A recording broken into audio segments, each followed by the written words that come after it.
And then comes the problem of mixed dishes or foods that I'll say have to be kind of like averaged out. So if we start with the averaged out kind of foods, let's start with like meat, for example, right? If you search up how many calories in, I don't know, a chicken thigh or whatever, right? It'll tell you for a weight for the average chicken thigh. But how do you know that the chicken thigh you're eating doesn't have more or less fat on it compared to the average, whatever the benchmark is set by?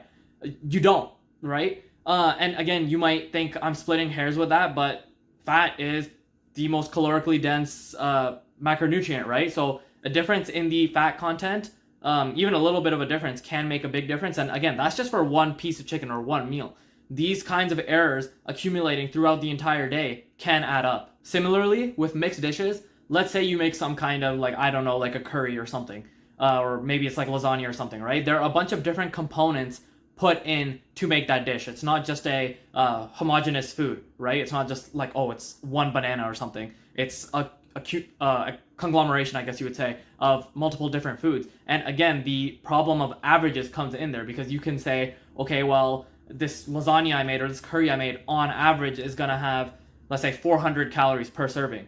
But again, when it comes down to it, right? When it comes down to specifically that day, that meal, how many calories did you eat?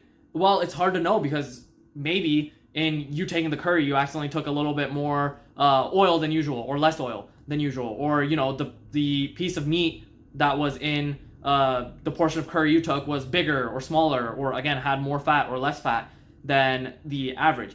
Again, you'll probably think that I'm splitting hairs here, but you have to understand that you can easily be off by like 100 or 200 calories, and that is, depending on the dish, could be the one or two bites of the food, or maybe like 3 bites of the food. But that is a big enough difference that it can make a big difference in your body composition outcomes, because a lot of people are on their surplus or deficit based on just 200 or 300 calories, and you can easily be wrong by that amount just based off the reasons I've already given.